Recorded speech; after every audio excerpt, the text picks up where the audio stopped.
Hello YouTube, my name is That Stereotypical Wizard, and today I wanted to share with you possibly the most action movie-esque event that has ever happened to me while playing D&D.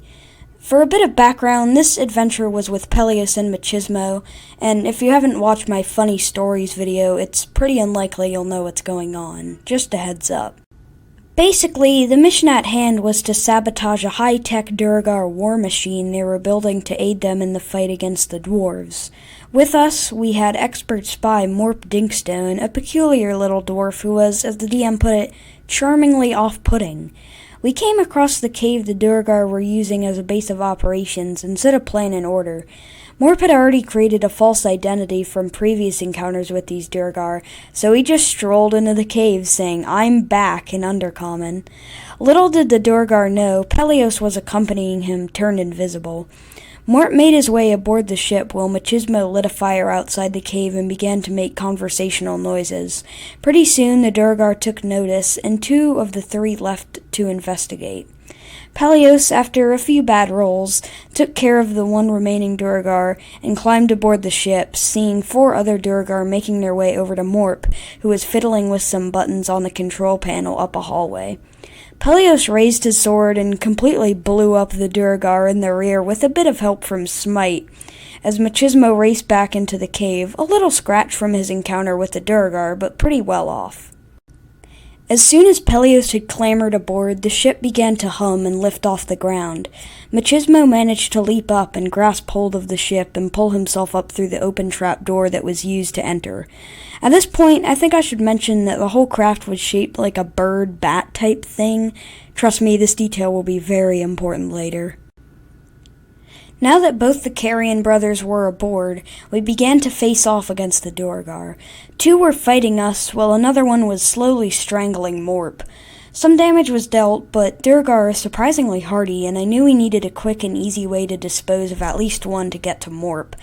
As the ship rose higher, every round we had to make athletics checks to stabilize ourselves, and if we failed, we couldn't get an attack that round.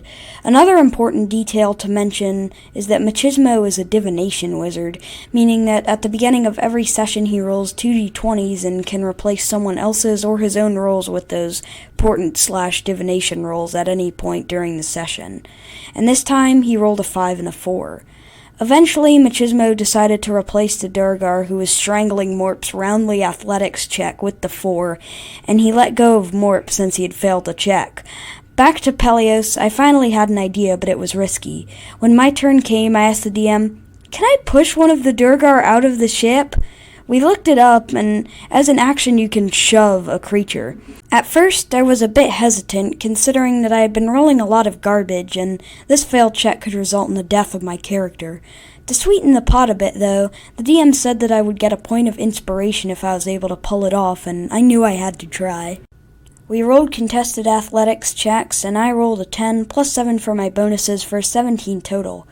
I was feeling pretty good about my chances as the DM rolled the dice, looked at me, and nonchalantly said, "He rolled a critical failure."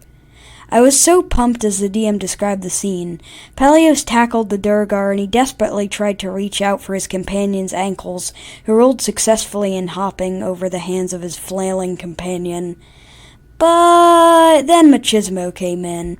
Remember how he only used the 4 from his portent rolls? As Machismo saw the situation, I envisioned he quickly flicked his wrist, cutting the Duergar's hop short.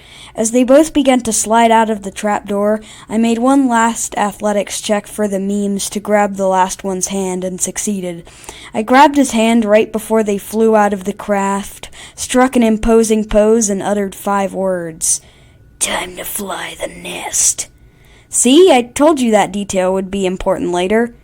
And then I let go, sending the 2 Duergar flying to their demise.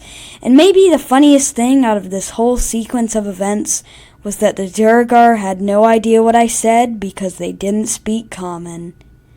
Anyway, that's it for this video. Hopefully you enjoyed, but if you didn't, that's fine. See you guys in the next one, and hope you have a good day.